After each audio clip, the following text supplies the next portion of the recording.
देख रहे हैं चाणक्य की आवाज न्यूज चैनल।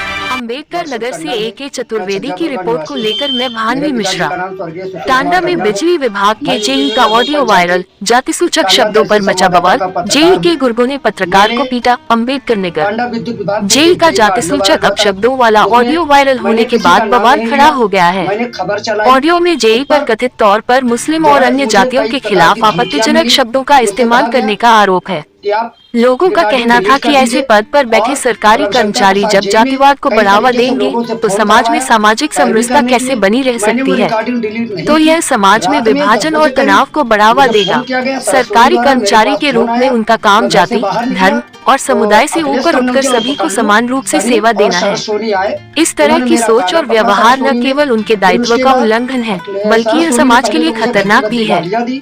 इस घटना ने सरकारी तंत्र में जातिवाद के मुद्दे को फिर से चर्चा में ला दिया है। यदि समय रहते उचित कार्रवाई नहीं की गई, तो इससे समाज में और अधिक असंतोष फैल सकता है।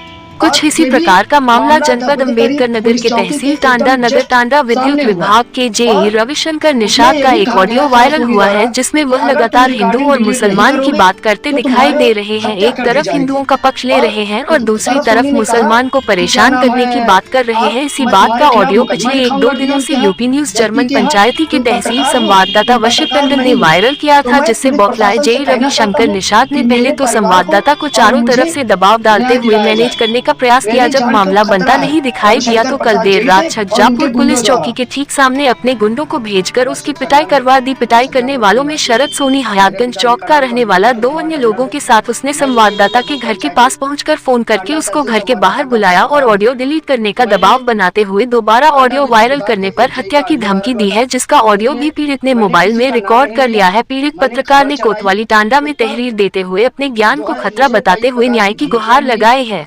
अब देखना ये होगा कि इस मामले में प्रशासन और विभागीय अधिकारी कितनी जल्दी और कितनी सख्त कार्रवाई करते हैं या 151 तक ही सीमित रह जाएगी कार्यवाही। रिकॉर्डिंग डिलीट नहीं की।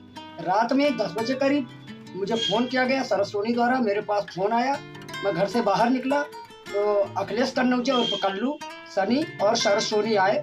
उन्होंने मेरा कॉलर पकड़ा सरद सोनी ने। फिर उसके बाद शरद सोनी ने पहले तो मुझे गद्दी बद्दी गालियाँ दी और अखिलेश कन्नौजे और कल्लू ने मुझे मेरे कान पर एक तमाचा मारा। उसके बाद उसने जो है अखिलेश कन्नौजे ने फिर सर पे मारा तो मैं जमीन पे गिर पड़ा मोहरंग के पास। और ये भी मामला 10 बजे करीब पुलिस चौकी के एकदम जस्ट सामने हुआ और उसने ये भी कहा गया सरद सोनी द्वारा कि अगर तुम रिकॉर्डिंग डिलीट नहीं करोगे तो तुम्हारी हत्या कर दी जाएगी। और सरद सोनी ने कहा कि क्या नाम है, मैं तुम्हारे खिलाफ मुकदमा लिखाऊंगा डीएम के यहाँ, एसपी के यहाँ। तुम पत्रकार हो, तुम पत्रकार नहीं हो। तो मैं पुलिस प्रशासन से कहना चाहता हूँ कि मेरे परिवार को और मुझे न्याय दिलाया जाए। मेरी जान को खतरा है रविशंकर प्रसाद जेई से और उनके गुंडों द्वारा।